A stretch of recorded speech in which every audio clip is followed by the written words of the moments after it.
சமீபத்துல ஒரு நண்பரோட நண்பர், அவங்களோட லைஃப்ல பார்த்தேன் ஒரு சம்பவத்த. அதாவது அவங்க லவ் மேரேஜ் பண்ணியிருக்காங்க. 2 குழந்தைங்களும் இருக்காங்க. இந்த பெண் வந்து எனக்கு வந்து செக்ஸ்ல வந்து எனக்கு விருப்பம் இல்ல.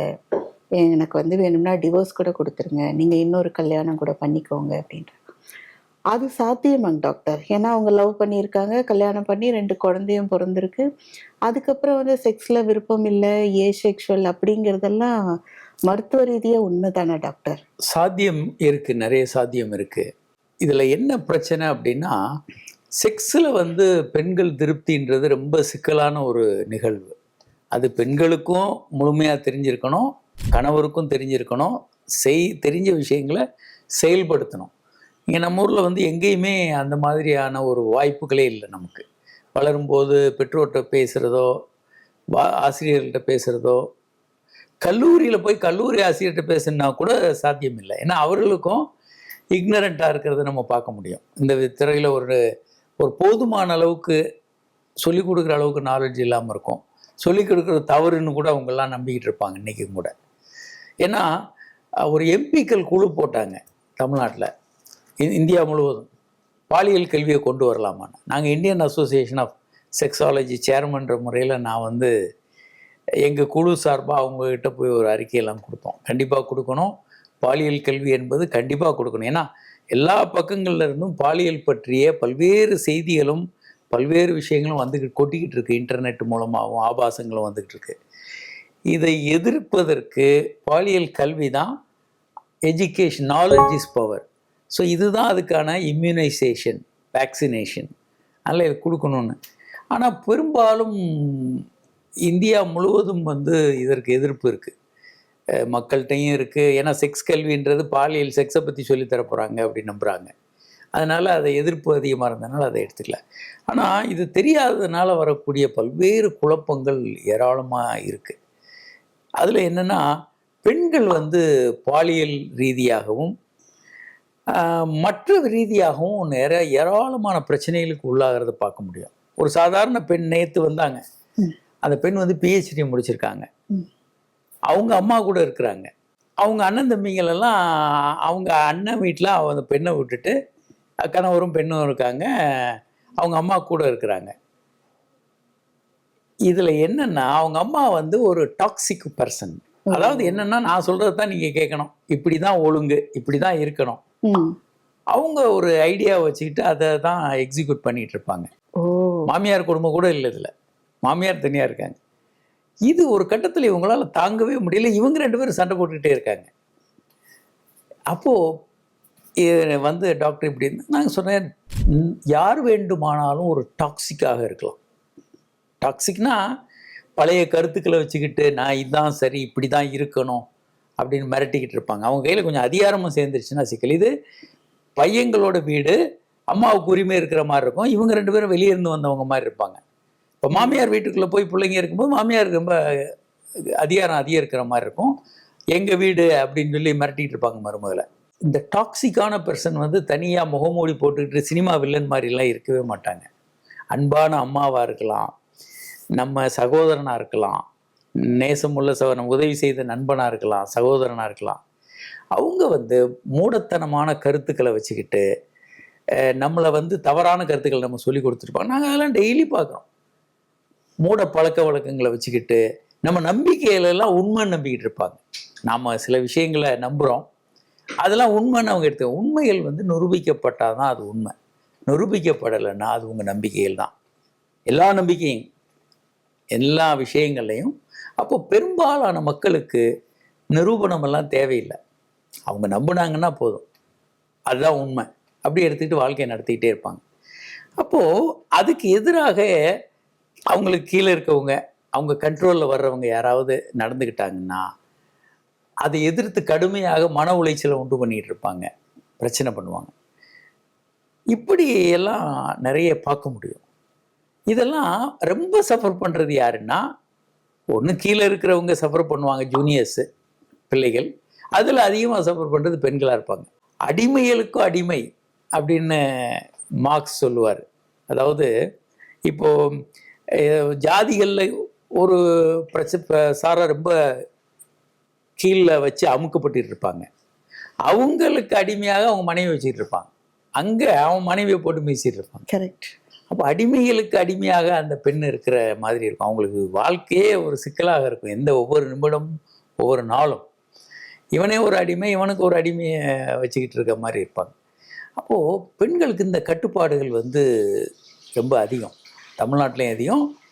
அப்போ இது என்னன்னா, படிச்சுட்டு கொஞ்சம் நம்ம அம்மாவை பார்த்துக்கலாம், இவங்களுக்கு ஒரு குற்ற உணர்வு வேறு வரும். நம்ம அம்மாவை நம்ம பார்த்துக்கலன்னா யார் பார்த்துக்குவாங்க, நம்மளுக்கு அது கடமைன்னு நினச்சிக்கிட்டு இவங்க மாட்டிக்கிட்டாங்கன்னா, ஒரு டாக்ஸிக் பர்சனுக்கு கீழே மாட்டிக்கிட்டாங்கன்னா இவங்க வாழ்க்கையே துயரமாக இருக்கும்.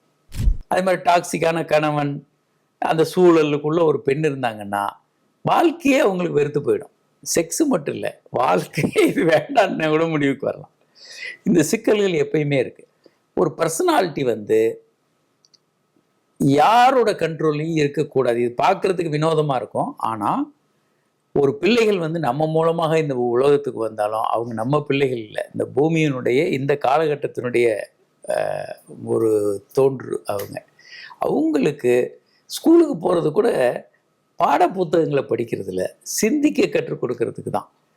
சுயமாக எல்லாவற்றையும் அவர்கள் கேள்வி கேட்கணும். அம்மா அப்பாக்களையும் கேள்வி கேட்கணும், அவங்க அதிகாரத்தையும் அவங்க கேள்வி கேட்கணும், வாத்தியார்களையும் அவங்க கேள்வி கேட்கணும், எல்லாத்தையும் கேள்வி கேட்கணும். சகட்டு மணிக்கு அவங்க ஏதாவது கற்றுக் கொடுத்தாங்கன்னா எல்லாத்தையும் கேள்வி கேட்கக்கூடிய குழந்தைகளை, அறிவுள்ள குழந்தைகளை வளர்க்கணும். அதுதான் ஒரு சிந்தனையை கொடுக்கும். சிந்தனை உள்ளவர்களாக அவங்கள மாற்றணும். ஆனால் நம்ம வந்து மனப்பாடம் பண்ணக்கூடிய குழந்தைகளை போற்றி அப்படி கட்டுப்பாட்டுக்குள்ளே இருந்து நாங்கள் சொல்லிடுறது மீறிடாதன்ற மாதிரி கவனமாக இருப்போம். இப்படி பெண் குழந்தைகள் வளர்க்கப்படும் போது அவங்க படிச்சுட்டாங்கன்னா சிக்கல் வேற ஆகிடும். கொஞ்சம் உரிமை வேணும் அப்படின்னு நினைக்கும்போது அம்மாவோ மாமியாரோ உட்காந்து கொட்டிக்கிட்டு, ஹஸ்பண்ட் உட்காந்து கொட்டிக்கிட்டு, பிரச்சனை பண்ணிக்கிட்டு, அது அட்ஜஸ்ட் பண்ணிக்கிட்டு சரி இப்படி தான் வாழ்க்கைன்னு போகலாம். ஆனால் ரொம்ப கஷ்டமாக இருக்கிறோம், எல்லா பக்கமும் பிரச்சனை வந்துக்கிட்டே இருக்குது அப்படின்னும் போது ஒரு சில பெண்கள் வந்து மொத்தமாக வாழ்க்கையை வெறுக்கலாம், செக்ஸை வெறுக்கலாம். செக்ஸை அருவருப்பாக கூட இருக்கும். ஒரு கட்டத்துக்கு அப்புறம் அப்படி ஆகலாம். காதலிக்கும் போது நல்லா பரவசமாக இருக்கும். கல்யாணத்துக்கு அப்புறம் 2 குழந்தைங்களாம் பிறந்துருச்சு. இப்பையும் வந்து கணவன் வந்து தன்னை வந்து ஒரு உபயோகப்படுத்திக்கிறாரு. நான் வீட்டு வேலைக்காரி மாதிரி தான் இருக்கிறேன், நான் நினைக்கிற விஷயங்களை, தன்னுடைய கருத்துக்களை தன் விஷயத்தில் கூட கேட்க மாட்டுறாங்க. இப்படி பல விஷயங்கள் உள்ளே சேர்ந்து போகும்போது அவங்க செக்ஸையும் சேர்ந்து வெறுக்க ஆரம்பிப்பாங்க. நீங்கள் செக்ஸுக்கு தானே என்கிட்ட வர்றேன் அப்படின்னு செக்ஸையும் சேர்ந்து அது ஒரு கருவியாகவும் அவங்க பயன்படுத்தலாம். கணவனுக்கு எதிரான ஒரு கருவியாக, நீ இதுக்கு தானே என்கிட்ட வர்ற, இப்போ உன்னை பழி வாங்குறேன்னு நினைக்கலாம். செக்ஷுவலாகவும் போயிடலாம். எனக்கு செக்ஸே வேண்டாம், வெறுப்பாக இருக்கு. கணவர் தொட்டாலே எனக்கு பிடிக்கலன்னு சொல்கிற பெண்கள் நிறைய பேர் நான் பார்த்துருக்கேன். அவர் வந்து தொட்டாலே எனக்கு அருவருப்பாக இருக்குது, இது ஒரு மாதத்துக்கு ஒரு முறை அவர் செக்ஸ் பண்ண முயற்சி பண்ணாலும், அதனால என் பக்கத்தில் வந்தாலே எனக்கு அருவருப்பாக இருக்குது, எனக்கு இது வேண்டான்னு நான் நினைக்கிறேன் அப்படின்னு சொன்ன பெண்களாக இருக்கிறாங்க. ட்ரீட்மெண்ட் கொஞ்சம் கொடுக்க முடியும், ஆனால் இது ஒட்டுமொத்தமாக பிரச்சனை இருக்கும்.